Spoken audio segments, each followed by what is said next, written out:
اللہ اللہ اللہ اللہ۔ ہمارے صوفیاء فرماتے ہیں کہ انسان کی مثال اس بچے کی طرح ہے کہ جو بڑا چھوٹا ہے اور وہ اپنے والدین سے آگ کا انگارہ مانگ رہا ہے۔ جتنا مرضی بھی روئے، جتنی مرضی بھی وہ آہوزاری کرے، اس کی ماں اور اس کا باپ جانتے ہیں کہ یہ آگ ہے، اس کو تکلیف دے گی، اس کو دیتے نہیں۔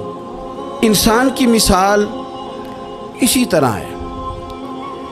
بچے کا گلا خراب ہو جاتا ہے، ماں کی جیب میں پیسے ہیں، باپ کو اللہ نے طاقت دی ہے، اور بچہ زور زور سے زمین پر ایڑیاں مار رہا ہے کہ مجھے آئس کریم کھانی ہے۔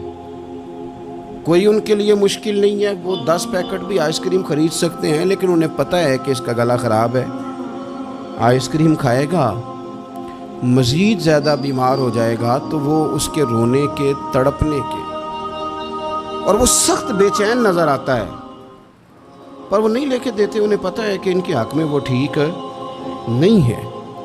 میرے نبی کریم صلی اللہ تعالی علیہ وسلم فرماتے ہیں، لوگوں، اللہ تمہاری ساری دعائیں قبول کرتا ہے، لیکن اس کے 3 طریقے ہیں، 3 جہتیں ہیں دعا کی قبولیت کی۔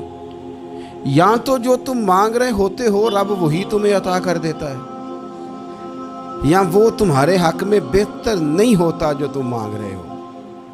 تم بے شک بڑے بے چین ہو، بڑے تڑپ رہے ہو۔ میں ایک مثال دے چکا ہوں پہلے کہ بچہ ایڑیاں مار رہا، یا تو جو تم نے مانگا ہے تمہارا رب تمہیں وہی دے دیتا ہے، یا وہ تمہارے حق میں بہتر نہیں ہوتا تو اللہ اس کے بدلے تمہیں کوئی اور چیز دے دیتا ہے۔ اور حضور فرماتے ہیں کئی دفعہ یہ ہوتا ہے کہ تمہارے حق میں کچھ بھی بہتر نہیں ہوتا، دعا تمہاری اللہ پھر بھی رد نہیں کرتا۔